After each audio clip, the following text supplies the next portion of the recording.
Donc merci d'être parmi nous. Avant de passer au sujet, je voulais vous expliquer dans quel contexte est-ce nous avions souhaité vous présenter cette intervention. Il y avait différentes manières de le faire, soit sur l'angle extrêmement technique, ça aurait certainement plu à ceux des professionnels qui font ça tous les jours, mais on s'est dit que vu la diversité des populations qui venaient ici, il fallait qu'on fasse quelque chose de beaucoup plus accessible et qui plairait à la fois et aux techniciens et aux néophytes, puisque c'était un problème et une demande de pas mal d'entreprises, et tout le monde n'est pas forcément préparé à s'approprier ce type de solution. Donc du coup, dans ce contexte-là, nous allons être donc 3 à intervenir. Je vais d'abord me présenter, vous expliquer qui je suis, vous expliquer en quoi est-ce que dans mon métier au quotidien, c'est pour moi quelque chose d'aujourd'hui et encore plus demain de prioritaire. Et puis j'aurais pu continuer l'intervention tout seul parce que c'est un sujet que je commence un peu à connaître, mais comme je suis un peu feignant, et quand j'ai sous la main à votre attention 2 experts du domaine, et qui en plus savent parler de ce sujet-là de manière extrêmement accessible, mais je vais en profiter pour passer la main pour qu'eux aussi se présentent et déroulent l'intervention, sur laquelle on va vous expliquer les enjeux du marché, sur lesquels on va vous expliquer également les risques qui sont encourus si un certain nombre de choses ne sont pas respectées, et puis derrière, bien évidemment, les conseils qu'il faut être en capacité de suivre pour qu'on se mette au maximum en sécurité. Et puis on en profitera pour vous dérouler un exemple d'une cyberattaque qui a eu lieu et qu'on a pu vivre il y a maintenant, je peux dire quelques jours, mais quelques semaines, pour vous mettre en plein dans le sujet, et puis derrière sur les bons réflexes à avoir et les bonnes pratiques à retenir pour se prémunir de tout ça. Donc du coup, si je dois d'abord parler de moi rapidement, je suis donc Jean-François Moll, je suis un agent général d'assurance, je suis agent général MMA. Mon quotidien normalement, c'est pas peut-être de parler cyber, mais pour autant, encore une fois, je considère aujourd'hui que c'est prioritaire. En 2 mots, nous avons 2 agences, une sur Poitiers et sur l'Encloître. Nous avons moitié de particuliers, moitié entreprises. J'ai 7 collaborateurs, enfin nous sommes 7 avec 6 collaborateurs de talent et qui sont, tout le monde est capable de parler de tout.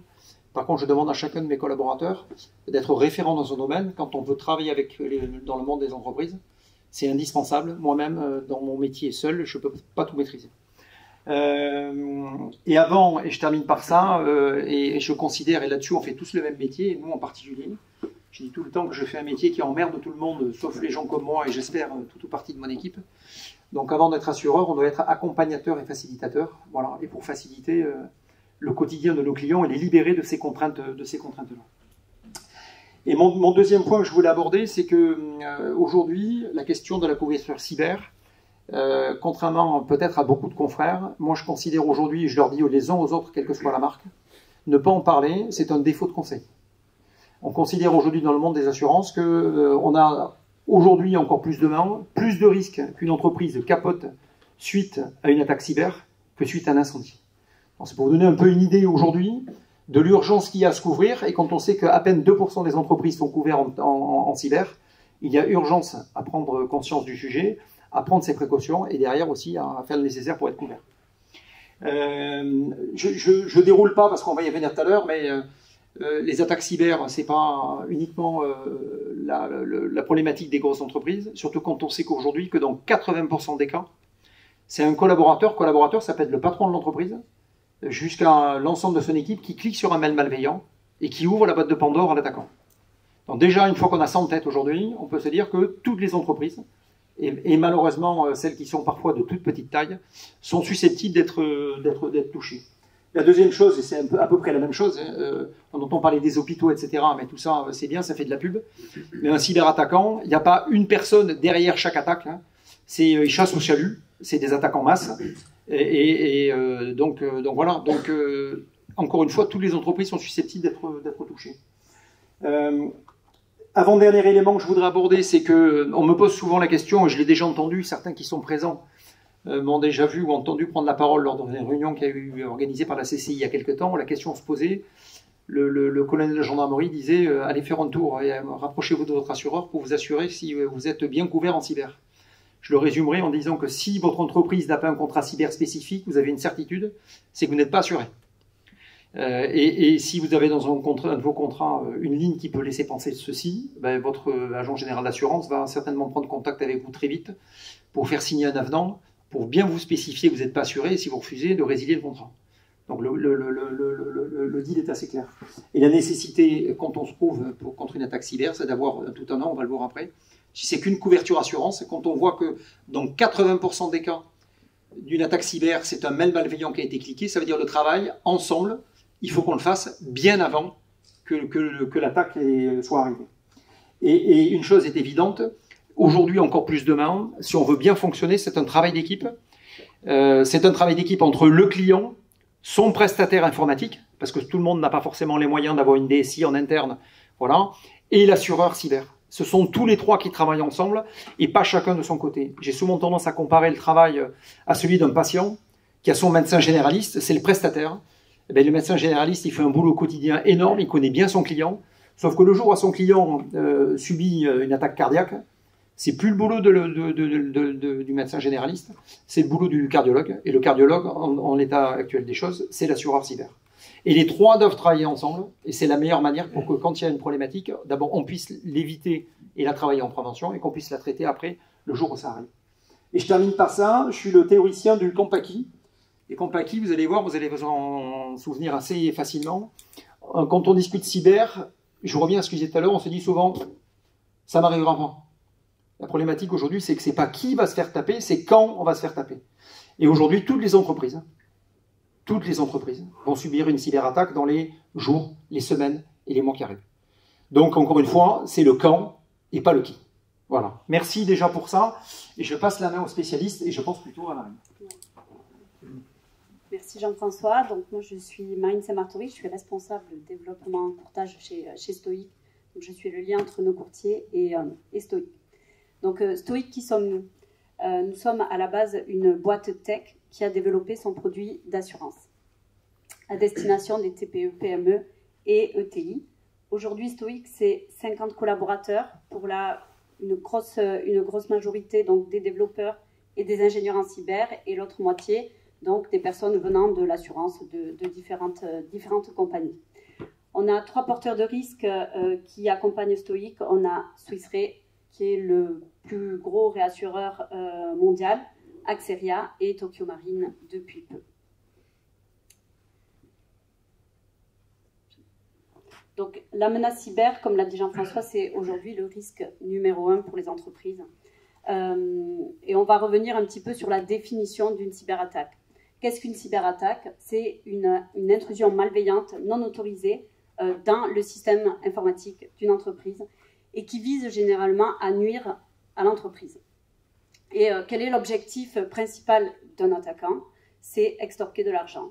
C'est aller faire de l'argent facile, c'est vraiment sa motivation première. Il peut y avoir de l'espionnage, ça peut être dans le but de nuire à une activité, mais vraiment, voilà, ce qu'il faut retenir, c'est qu'il va aller taper là où c'est le plus facile pour lui, dans le but d'extorquer de l'argent.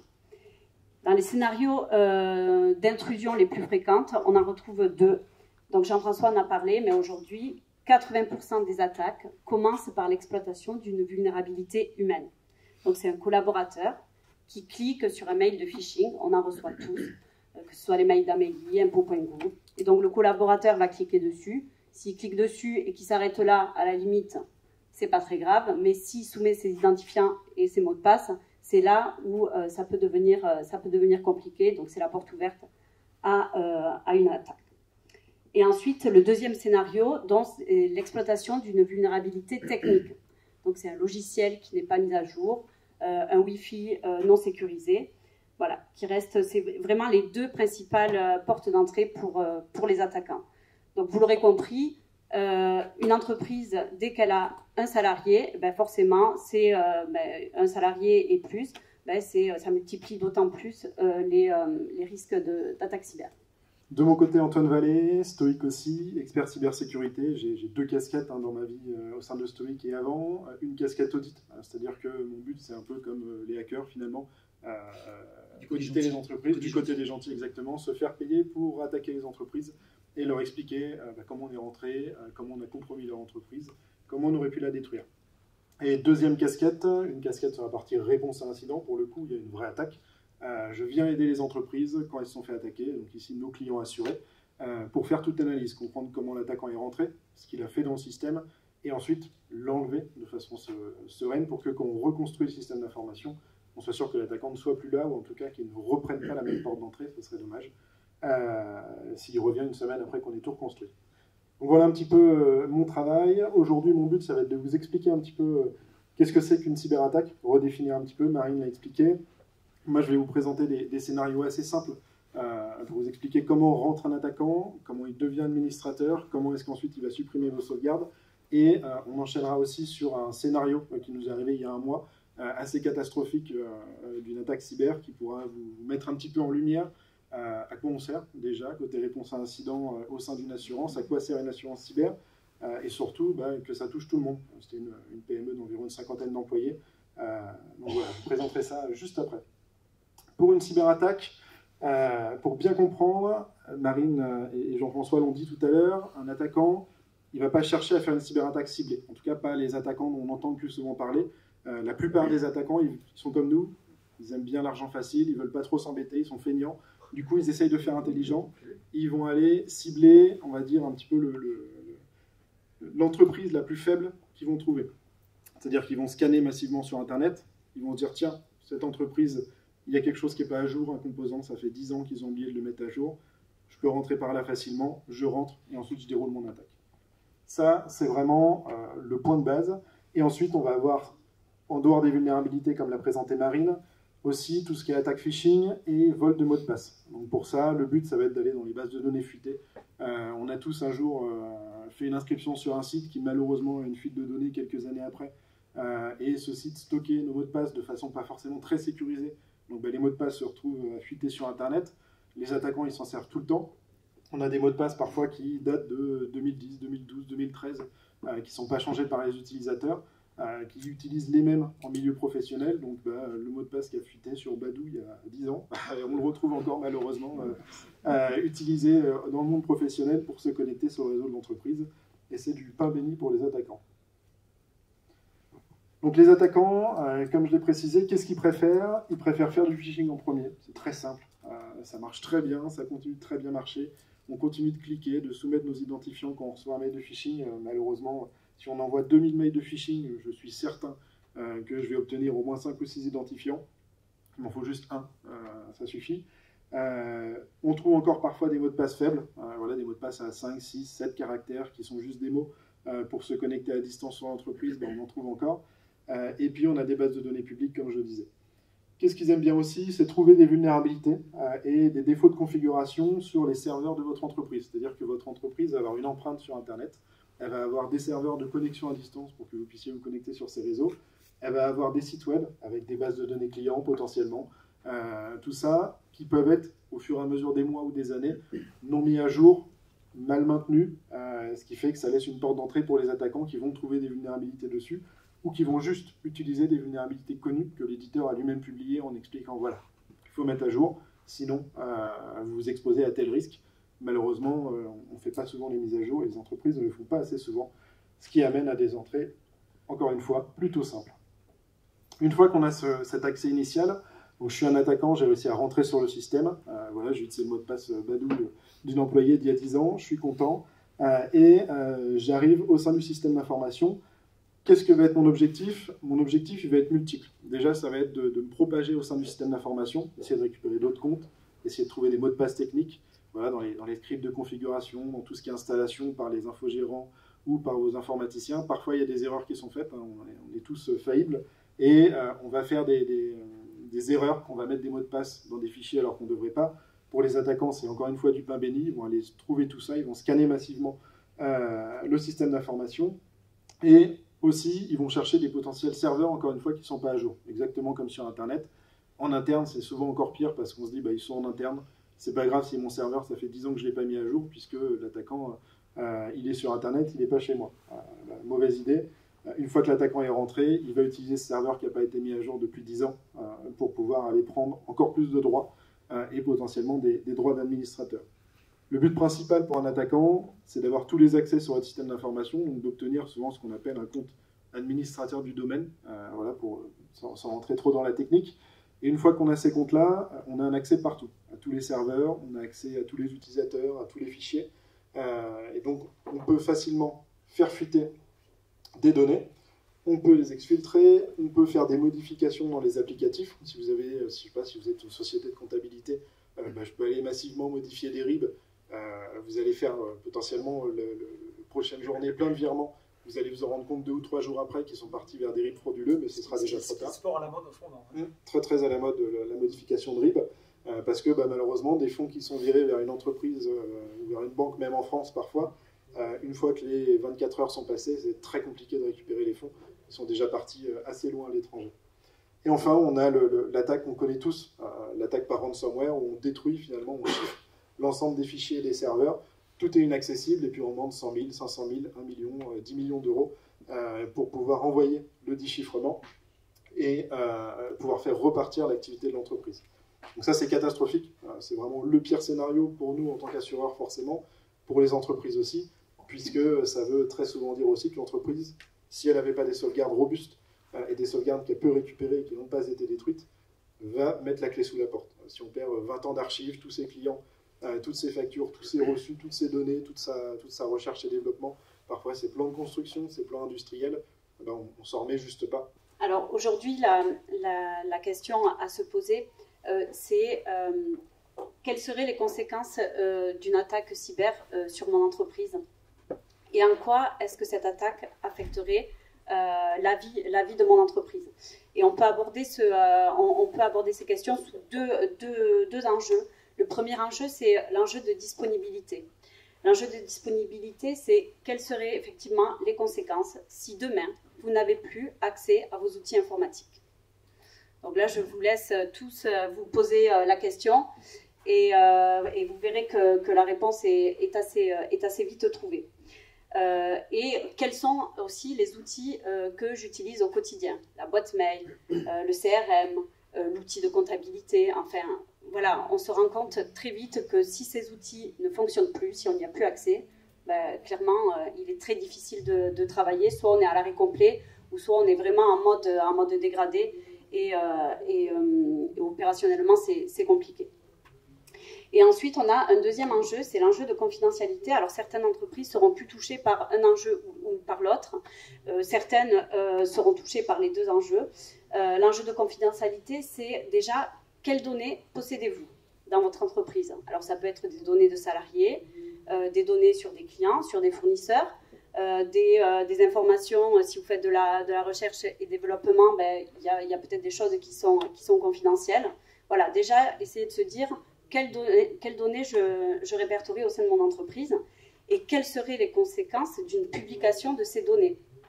Je parle, par exemple, pour un cabinet, Antoine a pris cet exemple-là, mais un cabinet d'expertise comptable qui a les données de ses clients qui fuitent, en termes d'image, c'est quand même, ça peut être assez catastrophique. Donc voilà, certaines entreprises sont plus touchées par des enjeux de confidentialité, d'autres de disponibilité. Mais en tout cas, ce sont des questions vraiment à se poser pour remettre en fait la cybersécurité et l'importance d'être couvert et de se prémunir contre ce risque voilà, qui peut avoir quand même des conséquences désastreuses sur nos PME. Je rajoute, soit les stats que nous avons aujourd'hui, dans 60% des cas, les PME qui sont attaquées par une cyberattaque ne s'en remettent pas dans les 18 mois qui suivent, 60% s'ils n'ont pas une couverture cyberattaque. 60% des PME, dans les 18 mois qui suivent la cyberattaque. Pensez, et Marine ne l'a pas cité, mais je crois qu'on va y revenir tout à l'heure, je redonne la main à Antoine très vite. Il y a aussi un aspect qu'on oublie dans le cas d'une cyberattaque, c'est le moral des collaborateurs. Voilà. Donc on pense l'argent, on pense aux données, mais pour le moral de l'équipe, ça peut avoir aussi un effet catastrophique. Et donc, sur la partie probabilité, aujourd'hui, on travaille beaucoup effectivement avec des entreprises qui nous disent « mais à quoi ça sert d'avoir une assurance cyber ? J'ai déjà mon informaticien qui gère tout. » Et c'est là où rentre justement notre travail de pédagogue, que ce soit avec Jean-François, avec Marine ou moi-même, c'est d'expliquer la différence d'un métier. Quand vous êtes malade, vous allez chez votre médecin généraliste, pour reprendre l'image que tu aimes bien utiliser. On va chez un médecin généraliste qui nous dit effectivement, là, vous avez peut-être un problème de cœur, il va falloir aller voir un cardiologue pour étudier ça. La cybersécurité, c'est pareil, votre informaticien, il peut être très bon, mais la cybersécurité, ce n'est pas forcément son métier, c'est même pas son métier de base.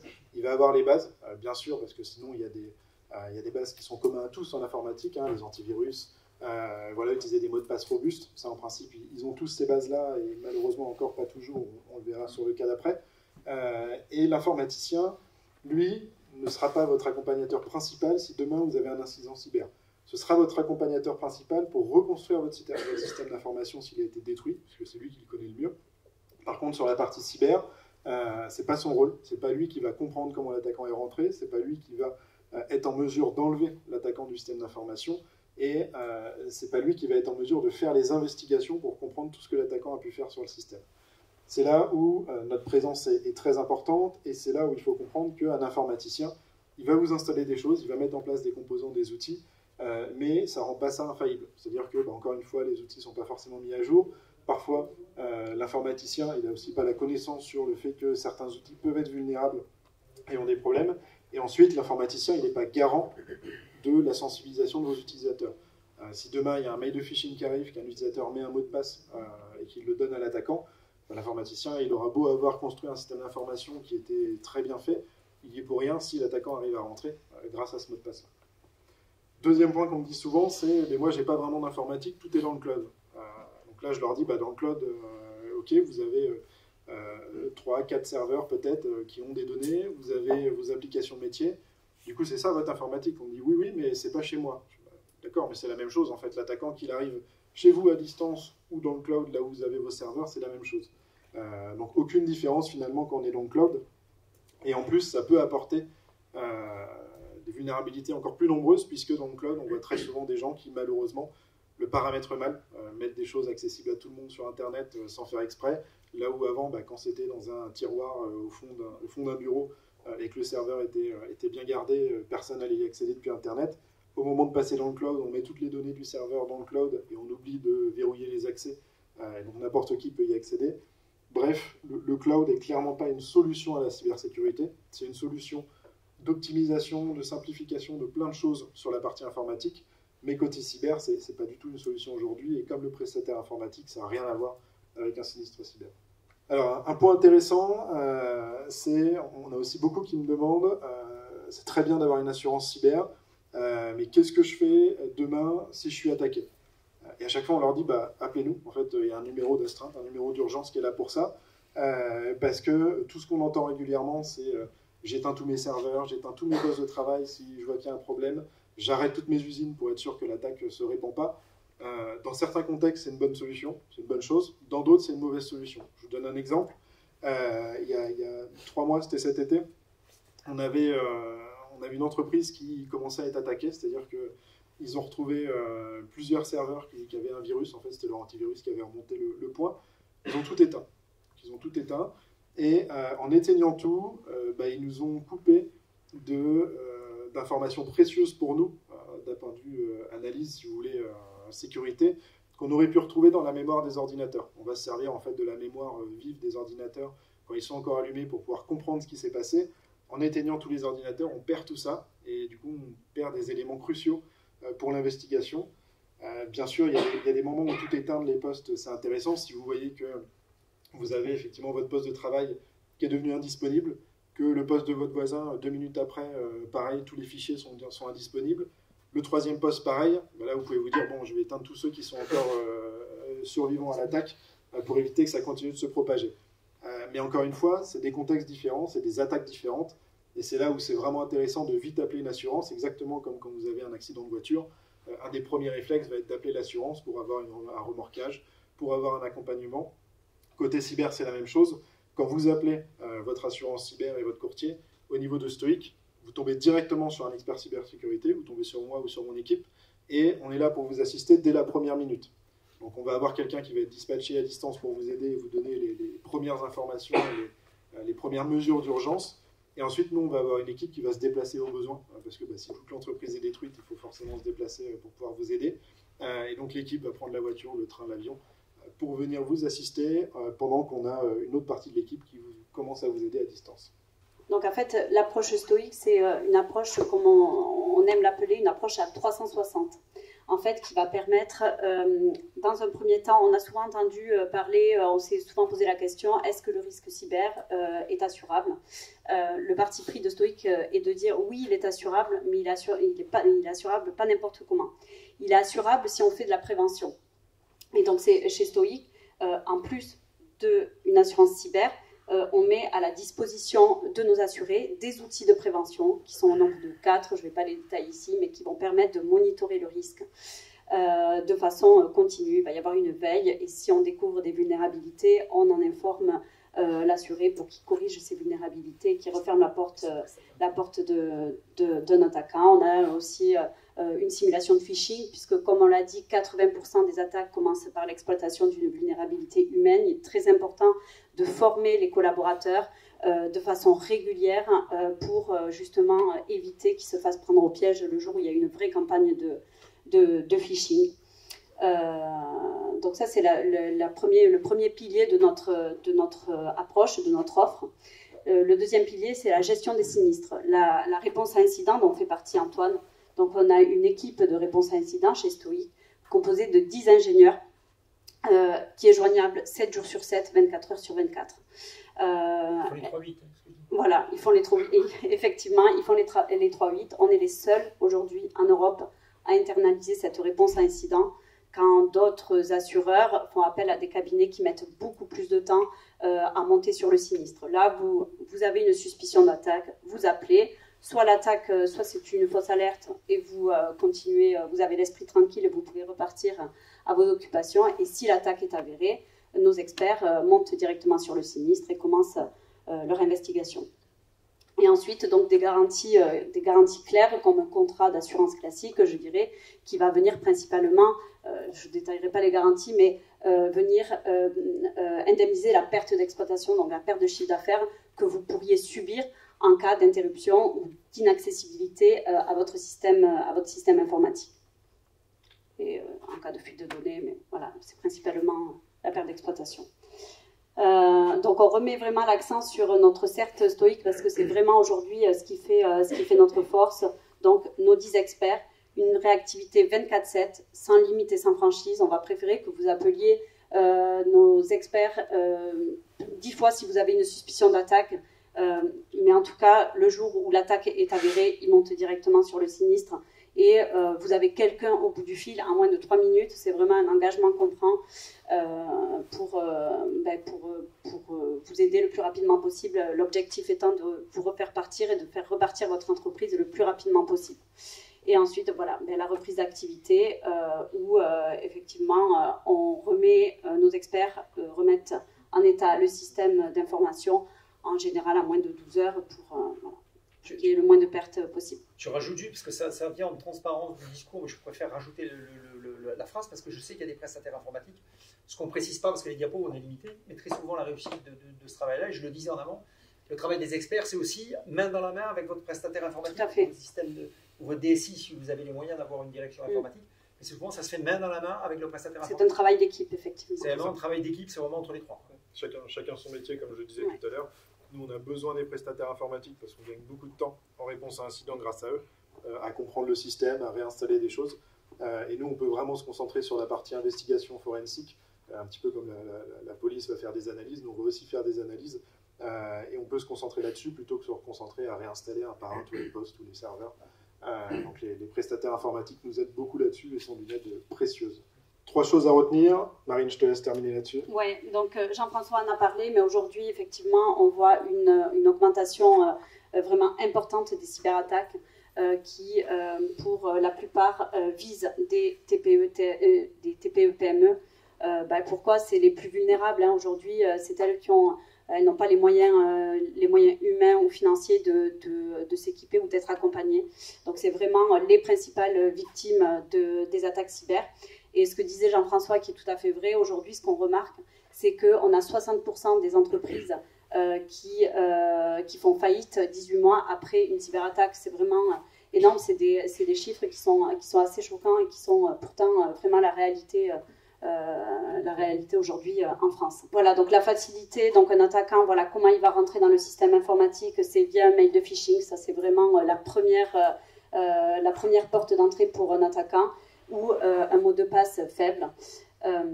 Et donc, on propose une unique solution. Voilà, la meilleure façon de pouvoir s'armer contre ce risque, c'est vraiment de s'équiper d'outils de cybersécurité pour prévenir et donc de souscrire à une assurance cyber via les courtiers en assurance et Jean-François. Du coup, pour cette deuxième partie de présentation, je vais vous parler d'une crise ransomware qu'on a vécue le mois dernier. Pour vous mettre un petit peu dans le contexte, il faut s'imaginer un lundi matin, voilà, un peu avant 8 heures. J'ai un collègue qui me dit qu'il est malade. Il était d'astreinte ce jour-là, donc je prends son astreinte. En principe, je n'aime pas trop prendre l'astreinte du lundi matin, parce que le lundi matin, c'est la découverte de ce qui s'est passé le week-end pendant qu'on n'a pas vu son système d'information. Il se fait potentiellement attaquer. On arrive le lundi matin, personne ne peut travailler. C'est là où on a les pires appels en principe, c'est toujours le lundi matin. Voilà, donc j'étais en train de préparer ma fille de 3 ans pour aller à l'école. Elle était en train de me faire une colère parce qu'elle voulait mettre sa chaussure bleue au lieu de sa chaussure rouge. Et j'ai le téléphone d'astreinte qui sonne. Vous vous en doutez bien, ça tombait bien. J'ai béni mon collègue qui était absent. J'appelle ma copine pour lui dire il faut que tu emmènes ma fille, enfin du coup notre fille, à l'école. Là, il faut que je réponde pour un appel. J'espère initialement que c'est pas grave, donc je prends l'appel. Hop. L'entreprise m'explique qui ils sont. Ils me disent qu'ils font de la fabrication d'électronique ménager, qu'ils sont victimes d'un ransomware. Donc là, je commence déjà à avoir une goutte de sueur qui arrive et je me dis que ma semaine va bien commencer. Et par contre, ils me disent tout de suite, mais ne vous inquiétez pas, on a beaucoup de sauvegardes. Je suis rassuré. Et finalement, ils me disent aussi, mais elles sont toutes connectées au réseau de l'entreprise par contre. Et donc elles ont toutes été chiffrées par l'attaquant.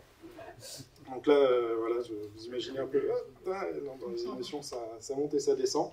Et donc ils me disent, finalement on ne peut plus rien produire, toutes les usines sont à l'arrêt. Pareil pour les fonctions support, on n'a plus de téléphone, on n'a plus de mail, on n'a plus de bureautique, personne ne peut travailler. Donc on a une centaine d'employés qui vont arriver dans les 30 minutes pour rien, et nos usines vont devoir fermer. Donc là, d'un point de vue assurance, c'est ce qu'on n'aime pas voir. Voilà, c'est la perte d'exploitation qui va être énorme. L'entreprise, quand on dit qu'il n'y a plus de sauvegarde, des fois, avec surtout des usines, on se demande comment elle va repartir. Et voilà commence mon lundi matin. Donc la crise est lancée, je loue une voiture rapidement pour laisser l'autre voiture à ma femme, et je pars pour l'Est de la France avec 7 heures de trajet, donc je suis ravi là-dessus. C'est pas sa voiture, hein. C'est un prix comme j'aimerais bien. Et en attendant, je briefe un collègue pour qu'il commence à leur expliquer toutes les mesures d'urgence à faire. Je briefe un collègue pour lui expliquer un petit peu la situation. Je lui dis, tu leur donnes toutes les mesures d'urgence à faire. Donc, comme j'expliquais tout à l'heure en fonction du contexte, moi je prends la voiture et on se tient au briefing par téléphone entre-temps. Donc mon collègue, qu'est-ce qu'il leur dit? Il leur dit surtout, vous éteignez tous les postes et serveurs qui sont encore allumés et qui sont encore fonctionnels.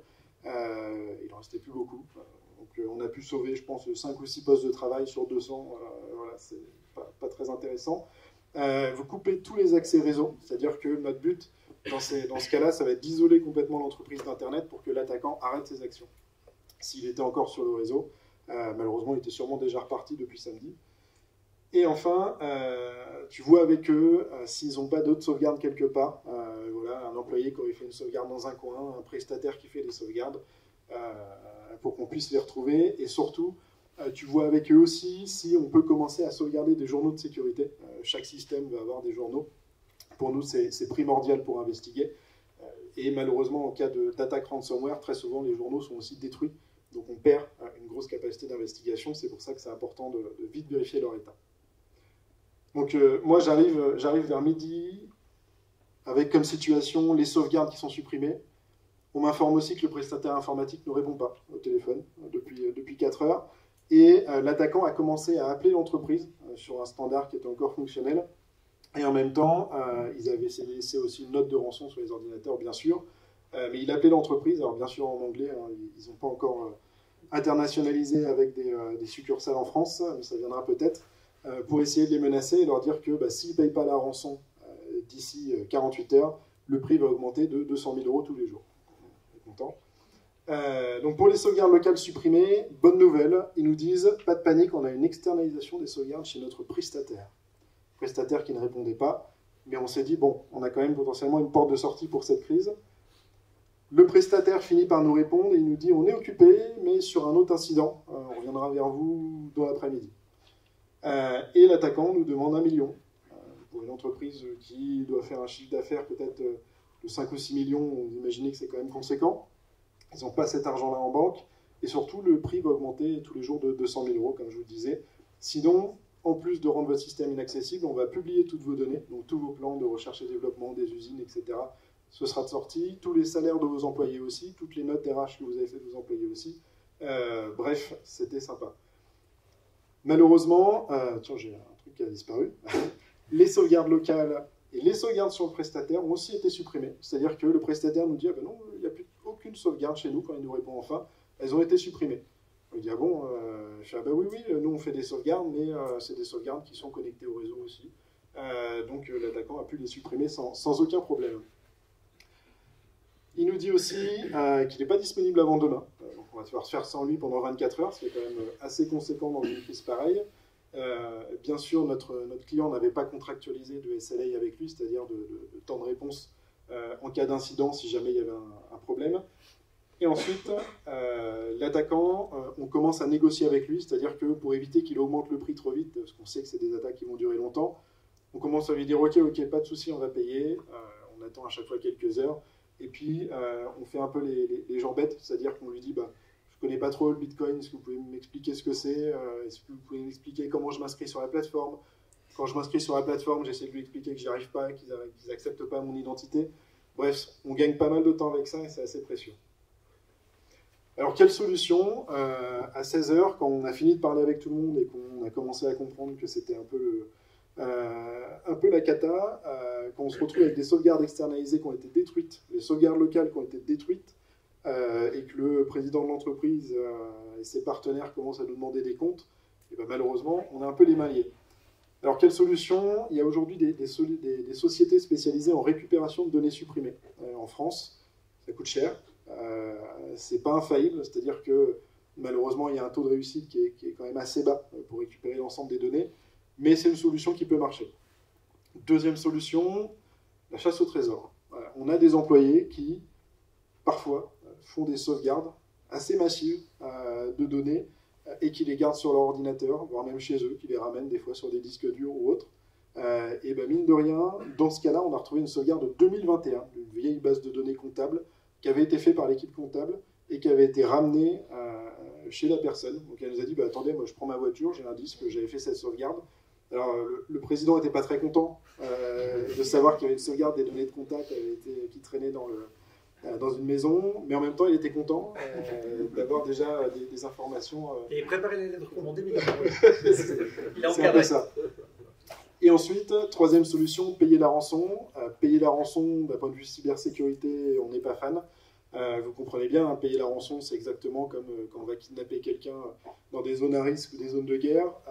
Plus on paye les rançons, plus on va avoir des gens kidnappés. Donc ici, dans le cyber, plus on va avoir des attaquants qui vont se mettre à faire de la cybercriminalité.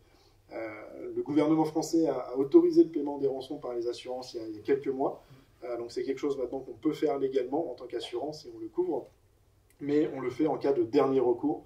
Surtout que malheureusement, même quand on paye les rançons, les sauvegardes ne sont pas toujours restaurables facilement. Les attaquants vont nous donner des solutions pour déchiffrer leurs sauvegardes qui ne sont pas toujours fonctionnelles, pas fonctionnelles de façon simple.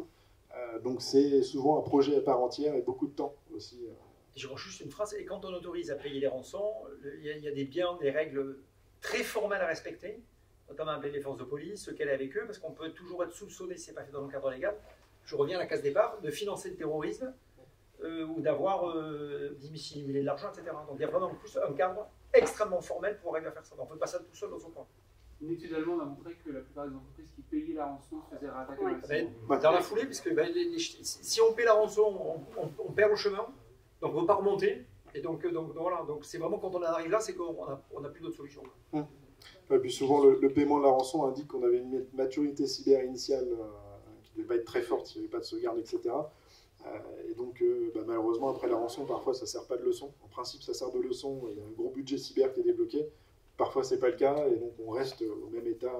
Puis on peut imaginer qu'on est en plus tagué dans les bonnes adresses en se disant ils sont super parce qu'on les a bien emmerdés et en plus ils ont payé. Donc on va attendre qu'ils se reconstituent une trésorerie. Puis on va les retaper parce que de toute façon, ils n'ont pas réussi à nous arrêter, donc c'est compliqué. C'est ça. Et dans ce cas-là, qu'est-ce qu'on a fait? Donc on a étudié ces 3 solutions. On a étudié la première, on a commencé à envoyer un disque derrière une solution à une société. On a fait la deuxième, comme je vous ai dit, sur une partie des données. Et la troisième, on a commencé à l'étudier en se disant, bah, s'il n'y a pas d'autre solution, malheureusement, on risque d'en arriver là. Et en étudiant le ransomware qui avait été déposé par les attaquants et la technique d'attaque qu'ils avaient fait, on a réussi à trouver une faille dans le ransomware des attaquants sur leur chiffrement. C'est-à-dire que, d'un point de vue technique, et sans rentrer dans le détail, parce que sinon on aurait besoin de 2 heures, on a réussi à casser le chiffrement des attaquants pour récupérer les données exactement telles qu'elles étaient, avec une perte minime sur un poste de travail entier qui peut avoir 10 000 fichiers. On en a peut-être perdu 1 ou 2. Donc c'était vraiment rien du tout. Et on a réussi à déchiffrer toutes les sauvegardes qui avaient été perdues. Donc ça, c'est un miracle. Ça arrive honnêtement sur l'ensemble de l'année. C'est la première fois que ça nous est arrivé. On a pu réutiliser cette méthode-là parce que c'est un groupe d'attaquants qui est quand même très connu aujourd'hui mondialement, qui fait beaucoup d'attaques. On a des assurés qui ont été attaqués par ce groupe plusieurs fois suite à cet événement. Et à chaque fois, ça a marché. Du coup, on a réutilisé exactement la même méthode. On a pu redéchiffrer. La police est venue nous voir. La police nous a dit bah, c'est exceptionnel ce que vous avez fait. On a d'autres victimes. Est-ce qu'avant de publier, parce que forcément, nous, on n'attend qu'une chose, c'est de pouvoir faire un article de blog en expliquant ce qu'on a fait. Vous en doutez bien, d'un point de vue réputation, c'est très intéressant. La police est venue nous voir. On a dit surtout ne publiez rien. On attend quelques mois, 6 mois, 1 an. Donc, on aide toutes les victimes de ce groupe-là, nous, en tant que police, en déchiffrant comme vous l'avez fait. Et dans 1 an, vous pourrez publier. Parce que quand on va publier la façon qu'on a fait pour déchiffrer, ils vont corriger le problème qu'ils avaient dans leur ransomware. Et on va perdre, encore une fois, C'est long, hein. Non, c'est l'ordinateur tout seul. Et donc on va perdre, beaucoup d'entreprises vont perdre la possibilité de pouvoir déchiffrer leurs données. Donc là, situation miracle. Hop, le président, vous vous doutez bien, était extatique, il était super content, il nous sautait dans les bras. Donc qu'est-ce qu'on a fait ensuite à 22 heures après avoir déchiffré les données? On a tout remis en état. Donc là, on a fait ça avec l'informaticien local. On avait de la chance, c'est que même si le prestataire informatique n'était pas là, l'entreprise avait quand même un informaticien qui avait des compétences douteuses parfois, mais qui a pu nous aider sur une bonne partie. Donc on a remis en état tous les serveurs, on a remis en état les applications de l'entreprise à 22 heures. On a pu comprendre ce que l'attaquant avait fait, et je viendrai après pour vous expliquer justement le chemin d'attaque qu'il avait pu utiliser. Et on a bien sûr eu le temps aussi de formaliser le dossier de plainte, très important quand vous avez une cyberattaque que vous découvrez. Vous avez 3 jours pour porter plainte auprès de la gendarmerie. Et puis bien sûr, après, il y a toutes les notifications à la CNIL, etc., en fonction des données perdues.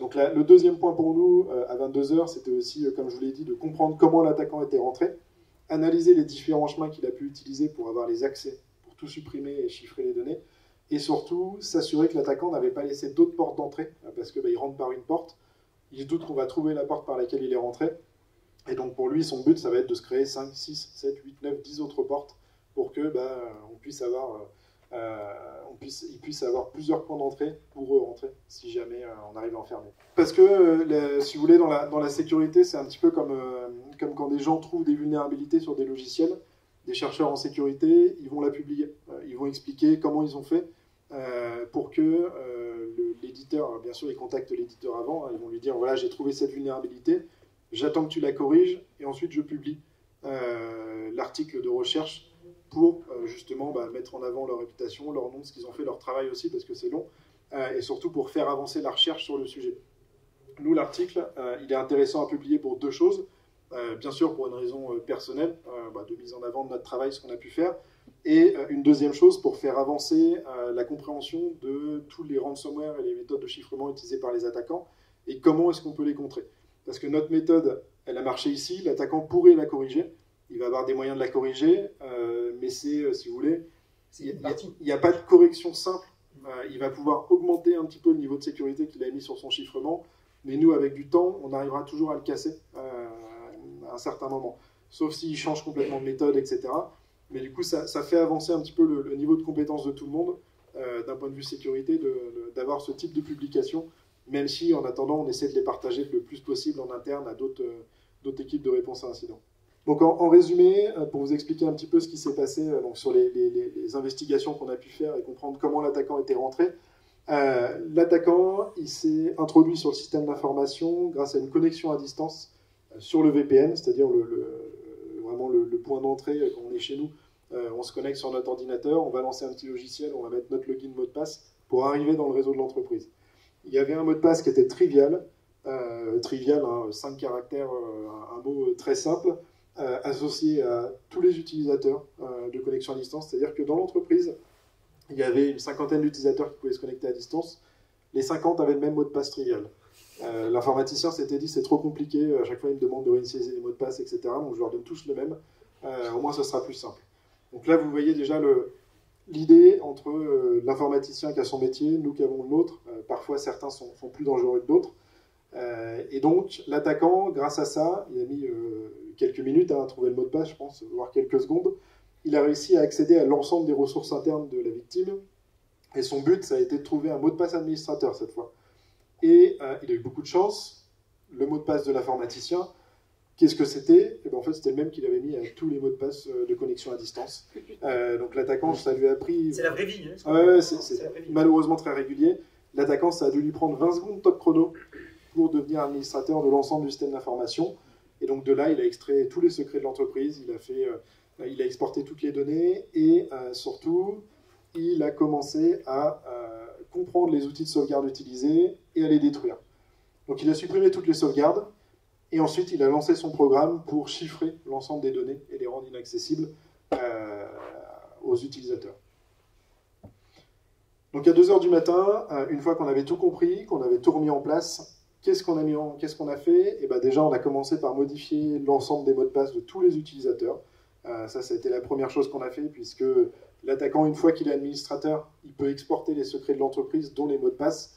Alors, les mots de passe ne sont pas exportés en clair, c'est-à-dire qu'ils ne sont pas directement lisibles, mais ils peuvent être facilement cassés par l'attaquant pour pouvoir justement revenir après avec un autre utilisateur. Donc, on a tout modifié. On a mis en place un double facteur d'authentification pour les accès à distance, c'est-à-dire que même si les utilisateurs à l'époque, avaient pu avoir un mot de passe faible, s'ils avaient reçu un code SMS par téléphone ou sur une application, ça aurait empêché l'attaquant de se connecter. Et enfin, l'autre plan d'action, ça a été de définir un plan d'action à court terme avec, bien sûr, évaluer les impacts auprès des partenaires de la victime. Donc un gros enjeu de communication, de préparer un mail, de préparer une communication externe, de durcir la politique de sécurité sur l'entreprise sur la base des différentes recommandations qu'on a pu faire et ce qu'on a pu voir sur son système, mais surtout de mettre en place des sauvegardes hors ligne ou immuables. Je reviendrai sur la définition de ces mots. Ce qui est très important, c'est qu'aujourd'hui, l'attaquant a pu supprimer les sauvegardes parce qu'elles étaient sur le même réseau. Et en fait, un administrateur et votre informaticien, si lui-même il a la possibilité de supprimer les sauvegardes, il faut vous dire que demain, l'attaquant aura aussi la même possibilité. Donc c'est là où c'est important de se dire, en tant qu'administrateur de l'entreprise et en tant qu'informaticien, de se poser la question à chaque fois, pour être sûr que ces sauvegardes soient sécurisées, c'est est-ce que, si je le souhaitais, là, dans la minute, je peux supprimer mes sauvegardes? Si la réponse est oui, c'est que vous avez un gros problème de sécurité dans votre entreprise, dans le cas où il y a une attaque. Et que vous vous retrouveriez dans le même scénario de sauvegarde détruite. À 4 h du matin, donc le président nous fait son gros câlin, il est super content, il se dit qu'à 8 h tout le monde va pouvoir revenir, que les usines vont pouvoir reprendre, et qu'on va pouvoir continuer les activités comme si tout ça n'avait pas eu lieu. L'attaquant est assez furieux, parce que forcément, il a vu qu'on se fichait un petit peu de lui, quand on essayait de lui expliquer toute la journée qu'on n'arrivait pas à s'inscrire sur le site. Il a vu que les sites web de l'entreprise étaient revenus en ligne, il a vu qu'il n'arrivait plus à se reconnecter. Il s'est mis à nous insulter, ça a été assez marrant, il nous a écrit plein de messages d'insultes sur la discussion qu'on avait avec lui, et la crise s'est terminée ici. Ce qui est maintenant intéressant de comprendre, c'est comment est-ce qu'on aurait pu éviter cette crise. Alors il y a trois mesures principales qui sont à mettre en place partout, et qui sont d'ailleurs des prérequis à l'assurabilité chez nous et chez beaucoup d'assurances. C'est déjà la double authentification. C'est-à-dire que la double authentification, c'est quand vous vous connectez sur vos mails ou sur le réseau de votre entreprise, vous allez recevoir un code en plus de votre mot de passe à saisir. Voilà, je pense que vous connaissez ça pour votre banque. C'est très courant aujourd'hui dans les entreprises, c'est partout sur les banques, quand vous voulez vous connecter, vous avez ça aussi. Le système est le même. Il faut savoir qu'aujourd'hui, la double authentification, alors c'est un prérequis d'assurabilité chez Stoic, mais pas pour toutes les entreprises. En fonction du chiffre d'affaires, on est un peu moins strict. 100% des incidents majeurs qu'on a fait en 2023 auraient été évités s'il y avait de la double authentification. Ça, c'est un point clé. C'est vraiment une barrière de protection énorme en externe. Ensuite, bien sûr, des mots de passe robustes. Les mots de passe robustes, c'est environ 12 caractères minimum avec majuscules, chiffres, caractères spéciaux. Pour les administrateurs, on en demande 16. Déjà, si je rencontre des entreprises qui me disent « oui, j'en ai 8-9 avec caractères spéciaux », bon, je ne suis pas trop mécontent, mais on voit encore beaucoup d'entreprises qui ont 3-4 caractères minimum avec pas forcément de restrictions. Et ça aujourd'hui, c'est pas possible, parce que pour les attaquants, c'est quelques secondes pour rentrer. Et enfin, des sauvegardes sécurisées. Des sauvegardes sécurisées, qu'est-ce que c'est? Donc, je vous l'ai expliqué juste avant. C'est si vous ne pouvez vous-même pas supprimer vos sauvegardes, l'attaquant ne pourra pas non plus les supprimer. Et ça, c'est à garder en tête. Donc, il y a deux solutions. Soit vous mettez des sauvegardes qui sont complètement hors ligne, par exemple sur des bandes externalisées de l'entreprise, soit vous les stockez chez un prestataire auquel vous n'avez pas accès, donc il faut l'appeler ou le contacter pour récupérer vos sauvegardes. Après, on a d'autres types de solutions. Ici, on a justement dans la salle Baptiste, je crois, votre solution qui met en place des types de sauvegardes sécurisées et qui sont aussi chez vous. Et on a des sauvegardes, ce qu'on appelle immuables, c'est-à-dire des sauvegardes en lecture seule. Une fois que vous avez écrit sur le disque, vous n'avez plus le droit d'y toucher. C'est-à-dire que vous ne pouvez plus le modifier, vous ne pouvez plus le supprimer. La sauvegarde reste figée et elle est supprimée dans 1 mois ou dans 2 mois en fonction du cycle que vous avez décidé. Mais personne ne peut toucher à cette sauvegarde pendant ce temps-là. Nos ancêtres appelaient ça gravé sur le marbre. Exactement. Alors, une fois qu'on a vu un peu les bonnes pratiques pour cette attaque spécifique, maintenant, quelles sont les bonnes pratiques globales pour éviter une attaque cyber? Et je pourrais conclure là-dessus. Alors, on l'a vu ensemble. Pour empêcher une intrusion, déjà, j'en ai parlé, mettre en place du double facteur d'authentification, je ne vais pas revenir dessus, c'est critique. Si vous avez une chose à faire, c'est ça. Mettre à jour, bien sûr, régulièrement l'ensemble de vos ressources que vous avez exposées sur Internet, mais aussi en interne, et forcer l'utilisation de mots de passe robustes. Ça, c'est pour empêcher l'intrusion d'un attaquant. Maintenant, un attaquant, il pourra toujours trouver d'autres moyens, il pourra toujours trouver des vulnérabilités malgré les mises à jour qui ont été faites. Voilà ce qu'on appelle un peu des vulnérabilités 0D, c'est-à-dire qu'elles ne sont pas connues des éditeurs, donc elles ne sont pas connues de vous non plus, et malgré les mises à jour, il arrive à rentrer. En principe, c'est qu'on est sur un niveau d'attaquant qui est très solide, avec beaucoup de ressources. Et on peut aussi avoir un attaquant qui arrive à contourner le double facteur d'authentification. Ça demande de l'effort. Donc ça vous enlève déjà tout le lot d'attaque qu'il va faire facile auparavant, en utilisant des moyens un peu plus poussés dans le phishing, c'est-à-dire qu'il peut par exemple vous envoyer un mail de phishing, quand vous cliquez dessus et vous saisissez vos identifiants, il peut vous dire vous allez être appelé pour vérifier votre connexion. C'est lui qui vous appelle et qui en direct vous demande le code de connexion que vous allez recevoir. Et donc là il va le saisir et il va réussir à rentrer. Mais on est sur des attaques vraiment plus poussées. Il faut parler un bon français, sinon j'imagine que si quelqu'un vous appelle en vous parlant anglais pour vous demander un code, vous n'allez pas lui faire confiance. Et il faut aussi être très bon dans la discussion et dans la parole pour avoir cette confiance au téléphone. Mais on le voit quand même sur des entreprises. Enfin, une fois que l'attaquant a réussi à rentrer, qu'est-ce qui va le ralentir? C'est bien sûr d'avoir un antivirus partout. Ça, je ne reviens pas dessus, ça fait... Je pense que tout le monde est au courant. Et par contre, on a aussi depuis quelques années ce qu'on appelle des EDR, c'est-à-dire c'est des antivirus un petit peu surboostés qui vont analyser le comportement de ce qui se passe sur votre système d'information, sur vos postes de travail, sur vos serveurs. Et ces EDR, imaginons que vous avez, je ne sais pas, Caroline de la comptabilité qui se met à ouvrir un logiciel pour faire des scripts ou de la programmation sur son poste. Vous vous doutez qu'il y a peut-être une alerte à remonter parce que ce n'est pas dans ses habitudes, ce n'est pas son travail.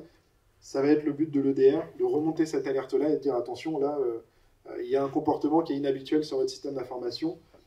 Et puis après, il va analyser bien sûr tout ce qui a été fait dans ce script pour essayer de comprendre. Donc ça, c'est primordial. Aujourd'hui, ça représente quand même un budget, donc on ne les voit pas partout, les EDR, mais c'est un budget qui est très intéressant à mettre en place. Deuxième point, bien sûr, limiter les droits d'administration sur les postes de travail. On a encore trop d'entreprises où tous les collaborateurs sont administrateurs de leur poste, c'est-à-dire qu'ils peuvent installer n'importe quoi. Et quand on peut installer n'importe quoi, on a beaucoup plus de chances de faire des erreurs. Encore une fois, c'est facile de blâmer les utilisateurs, mais si on leur donne la permission de faire des impacts conséquents sur l'entreprise, à un moment, la faute n'est pas sur les utilisateurs, parce qu'on va tous faire des erreurs, hein, même nous, informaticiens ou experts en sécurité, on peut faire des erreurs. Donc, quelqu'un qui ne connaît pas du tout les risques de la cyber, ou qui ne les connaît que très peu, parce que ce n'est pas du tout son métier, on ne peut pas se plaindre qu'il ait mené à la perte de l'entreprise, parce qu'il avait tous les droits sur son poste en installant un virus. Enfin, en dernier point, effectuer bien sûr des audits, des tests d'intrusion sur vos systèmes externes et internes. Le but, c'est de dire à une société, vous m'attaquez, je vous donne un accès, je vous donne un compte, vous vous placez dans la situation d'un attaquant, vous m'attaquez et vous me dites ce que vous arrivez à trouver pour devenir administrateur, pour rentrer sur mon système, et vous en faites un rapport que vous me donnez avec un chantier et un plan d'action court, moyen, long terme, de solutions à mettre en place pour corriger les différents points qui ne vont pas dans mon entreprise. Et dernière chose, mais sûrement une des plus importantes, c'est malheureusement, si on n'a pas réussi à empêcher l'intrusion initiale, si on n'a pas réussi à empêcher la compromission totale, il faut qu'on arrive à restaurer l'activité et les données de l'entreprise. Donc pour ça, primordial, j'en parlais, les sauvegardes déconnectées ou sur des supports immuables. Donc je ne vais pas redécrire le point, je l'ai déjà fait. Formaliser et tester un plan de reprise d'activité avec un scénario cyber, c'est-à-dire que le but, c'est que vous ayez complètement décrit toute une procédure point par point de si tous mes serveurs et tous mes postes de travail et mes sauvegardes locales sont détruites, comment je fais pour refaire redémarrer l'activité de l'entreprise. Alors c'est un document qui peut être très long, mais c'est un document qui va dire, en premier, je me connecte chez mon prestataire, je l'appelle pour qu'il m'autorise à aller restaurer mes sauvegardes, donc le prestataire va restaurer mes sauvegardes, et de là, je réinstalle tel serveur en premier, tel serveur en deuxième, tel serveur en troisième, et tout ça, j'arrive à le faire en 4 heures de temps, par exemple. Donc on se chronomètre, le but c'est d'être le plus rapide possible. Parfois certains nous disent, on en a un, mais on en a pour un mois à tout réinstaller. Un mois de perte d'exploitation pour une assurance, encore une fois, ça chiffre. Donc nous, le but, c'est aussi d'accompagner et de faire comprendre aux entreprises et de les aider à optimiser leur processus de reprise d'activité pour que ce soit le plus rapide possible. Et enfin, j'en parlais tout à l'heure avec le prestataire qui ne nous répondait pas, assurez-vous d'avoir contractualisé avec vos prestataires des temps de réponse pour que si vous avez un incident, ils ne puissent pas vous dire je viens la semaine prochaine, en attendant, bonne chance, quoi. Donc le but, c'est que dans tous vos contrats, avec vos prestataires, vous soyez rodés là-dessus, vous assuriez que vous avez un temps de réponse en quelques heures maximum, et pas en 24 heures, 48 heures ou plus. Voilà. Est-ce que vous avez des questions du coup sur toute cette présentation, sur Stoic pour Jean-François, ou par rapport à ce que j'ai présenté? Oui. Je n'ai pas de questions, mais il y a aussi un environnement qu'il faut protéger, vous l'avez mis avec l'antivirus CDR, et tout ce qui est téléphone mobile et smartphone. Ouais. Souvent, c'est un périphérique qui est largement oublié. On travaille hybride avec j'ai mon téléphone perso, mais j'ai ma boîte mail pro. Voilà, de la sécuriser avec effectivement un antivirus CDR ou autre. C'est effectivement très souvent oublié parce qu'aujourd'hui on a la chance, on va dire, que les attaquants l'utilisent pas trop, mais ils commencent beaucoup et dans les années à venir ça va sûrement faire mal parce que les entreprises n'en ont pas trop pris conscience pour le moment. C'est vrai que si on fait lever les doigts dans la salle, c'est prétentieux, mais je pense à part deux ou trois personnes dont je connais la certitude le téléphone est protégé, je suis quasiment personne dans son téléphone protégé. Et voilà. Et comme dit Antoine, on a du bol parce qu'aujourd'hui c'est une autre approche, ils n'ont pas besoin de ça, de ces jours ça va arriver. Mais il vaut mieux prévenir, parce que la vague va finir par passer assez rapidement. Et puis aujourd'hui, ça a fait les journaux, il y a quelques mois, avec tout ce qui était espionnage industriel sur les téléphones, avec les chefs d'État qui étaient espionnés. Ça se fait aujourd'hui bien, c'est réservé encore très souvent à des attaques par des attaquants qui ont beaucoup de ressources, beaucoup pour de l'espionnage, mais ça va se démocratiser de plus en plus dans les années à venir pour être un vecteur d'intrusion aussi sur les entreprises. Oui. En matière de mots de passe, c'est quoi la politique idéale? Faire changer aux utilisateurs les mots de passe tous les combien? Pas changer du tout? Globalement, ça a beaucoup bougé là-dessus. Il y a quelques années, l'ANSSI, qui est l'agence en France de la cybersécurité, recommandait tous les 3 mois. Ça a bougé. Maintenant, ils ne recommandent plus ça, et moi non plus, d'ailleurs, je l'ai rarement recommandé. Parce qu'en fait, on s'est rendu compte que tous les 3 mois, les utilisateurs, qu'est-ce qu'ils faisaient? Ils faisaient qu'incrémenter un chiffre à la fin, par exemple. C'est fatigué, en fait. Ça, c'était mot de passe 1, 2, 3, 4, 5, 6, 7, 8, 9. Pour un attaquant, ça ne changeait rien. Il avait juste à aller chercher un chiffre au plus haut. Et aussi, on se rendait compte que les utilisateurs cyclaient toujours les mêmes mots de passe, etc. Et puis ça les énervait aussi. Enfin, moi-même, quand je dois changer mon mot de passe tous les mois ou tous les 3 mois, ça m'énerve. Alors je me mets à la place des autres utilisateurs, c'est pareil. Donc aujourd'hui, on recommande plus 1 an. 1 an, c'est bien parce qu'un an, ça permet d'aller recycler le mot de passe qui aurait pu fuiter sur des vieilles fuites de données, etc. Tout en gardant un embêtement pour les utilisateurs qui est quand même minimal. Tous les ans, c'est un peu plus raisonnable. Et l'impact cyber entre 1 an et 3 mois est quand même minime. Tout ce qu'on veut éviter avec le changement de mot de passe, c'est surtout ne pas permettre à un attaquant d'aller chercher un vieux mot de passe qu'il aurait retrouvé depuis 2015, 2016, 2017 et le réutiliser sur l'entreprise. Donc c'est ça. Et après, on va forcer des changements de mot de passe quand il y a des attaques, forcément, puisque les attaquants peuvent partir avec tous les secrets et obtenir tous les mots de passe assez rapidement. Oui. Vous avez évoqué tout à l'heure le fait que l'État autorise maintenant les assureurs à rembourser les rançons. Peut-être juste préciser, parce qu'il me semble qu'il y a des conditions quand même assez particulières. Ça oblige notamment à porter plainte, ouais, je crois. C'est ça. Alors, il y a même le délai de porter plainte est même plus que sur la rançon, c'est-à-dire c'est sur l'indemnisation de tout ce qui est perte d'exploitation, etc.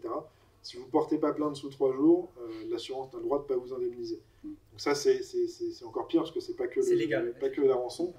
Après, l'assurance, normalement, a le devoir de conseil de vous dire dès le début de l'incident, vous avez 3 jours pour porter plainte, sinon on risque de ne pas pouvoir vous indemniser. Nous, c'est la première chose qu'on dit. J'espère que toutes les assurances aussi, mais je pense que là-dessus, ils le font tous, de l'indiquer.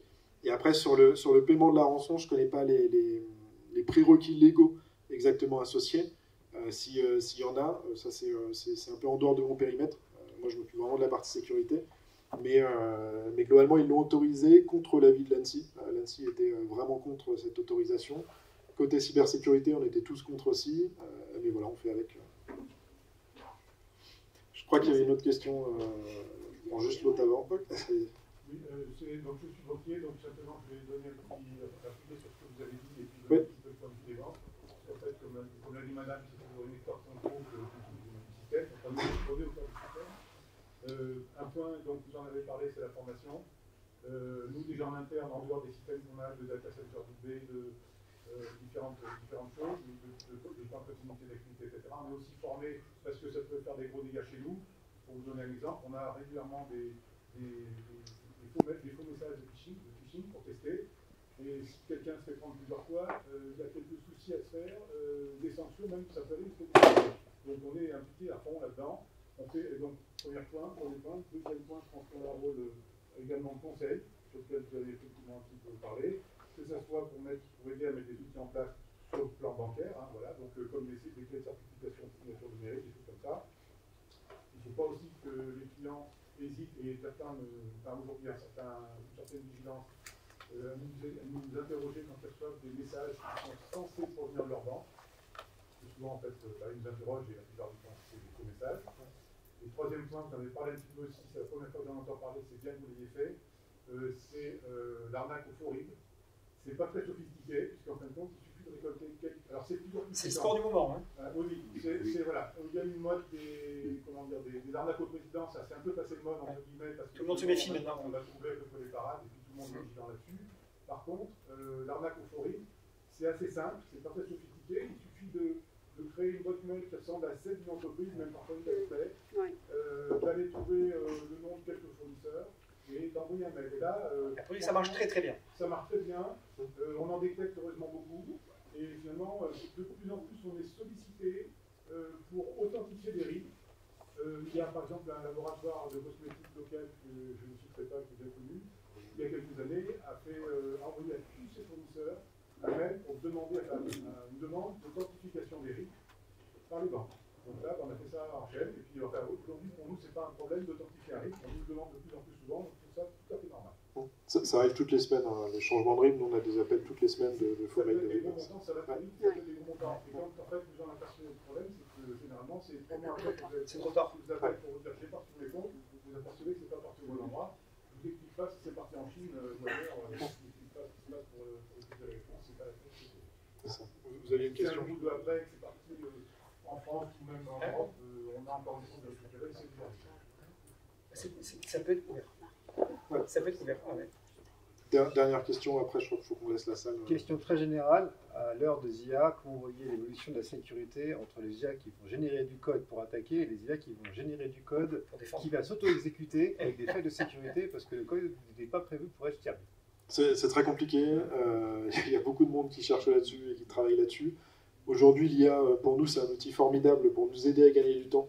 En réponse à incident, on l'utilise beaucoup pour justement nous aider à aller développer parfois des logiciels de réponse ou des scripts automatisés pour aller plus vite. Par contre, effectivement, les attaquants vont clairement s'y pencher de plus en plus aussi pour automatiser les attaques encore mieux, parce qu'actuellement, ils avaient des équipes de développeurs qui, comme dans n'importe quelle entreprise, travaillaient d'arrache-pied pour automatiser des grosses attaques. Demain, on peut se dire qu'à la publication minute 1 d'une vulnérabilité, côté IA, il l'envoie. Le code est généré super efficace avec plein d'autres vulnérabilités un peu chaînées.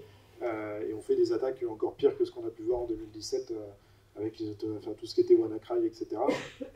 On risque d'avoir pareil, mais en pire avec ça demain. Après, l'IA a ses bons côtés que côté défense, c'est aussi très efficace justement sur les EDR qui commencent à s'y mettre. C'est un peu laborieux et il y a beaucoup de travail à faire dessus et je pense encore quelques années avant que ce soit vraiment efficace. Mais des deux côtés, on va avoir des bons et du négatif, je pense, sur le sujet. Ce sera une nouvelle étape. Mais le sujet est très large pour la société dans son ensemble, même pas que pour la cyber. Ouais, toute dernière question. Vous avez déjà dépanné des data centers ou des éditeurs? Dépanner suite à des data centers, non, pas des hébergeurs, en tout cas pas des gros hébergeurs. On a dépanné des éditeurs effectivement de solutions de logiciels, mais qui n'étaient pas forcément connus, des choses qui ne sont pas... voilà, si je voulais citer, je ne peux pas, mais je ne pense pas que vous les connaîtriez. Mais les éditeurs, ça arrive assez souvent qu'ils soient victimes de certains problèmes de sécurité, comme toutes les entreprises. Et c'est là où c'est un peu dangereux, c'est que quand un éditeur est victime d'une cyberattaque, on l'avait vu dans pas mal de points, c'est que on peut déployer une mise à jour en se faisant passer pour l'éditeur qui est malveillante. Tous les clients la téléchargent, tous les clients se font pirater. Et d'un point de vue assurantiel, c'est d'ailleurs ce qu'on appelle la transmission de virus. C'est aussi un scénario qu'on n'aime pas voir. De toute façon, vous l'avez bien compris, c'est valable pour un assureur, ce contrôle-là, même quand on conseille que la prévention vol, malgré toutes les protections qu'on va proposer, celui qui décide à rentrer, dans la plupart des cas, il va finir par rentrer. Donc malgré toutes les précautions, alors déjà si vous ne prenez pas vos précautions, c'est extrêmement compliqué. Même si vous les prenez, vous réduisez le risque, mais le risque existe. Même si vous mettez aussi des solutions en place à votre prestataire, on réduit encore le risque. Et c'est vrai qu'on l'a vu un peu du côté assureur parce que c'est notre métier, mais pourquoi aussi? Parce que c'est qu'on s'aperçoit que dans beaucoup de cas, même si la plupart des précautions sont prises, on n'est pas à l'abri de se faire taper. Et si j'ai un conseil à vous donner, bien évidemment, vous allez dire, il est marrant, il est assureur. Et j'en vois d'autres ici qui font aussi le même métier. On sait aujourd'hui que le meilleur des conseils qu'on puisse vous donner après d'avoir la posture, c'est malgré tout, vous assurer que votre boîte elle a bien une police d'assurance pour couvrir le risque cyber. Parce que malgré toutes les postures qu'on a vues tout à l'heure, le risque n'est pas infaillible. Et les conséquences financières humaines sont catastrophiques. Donc il faut coupler tout ça. Il faut être vigilant dans la boîte, il faut faire de la formation. Parfois, il peut y avoir même des contraintes données à tel ou tel collaborateur qui décemment ne suit pas, peut-être. Mais il faut travailler avec son prestataire informatique pour mettre en place un certain nombre de choses. Mais il faut aller au bout du bout. Il faut aussi avoir une police cyber parce que vraiment, quand on se fait taper derrière, ça a des conséquences humaines, financières qui sont catastrophiques. Voilà. Merci pour votre écoute parce que je pense qu'on va demander de sortir.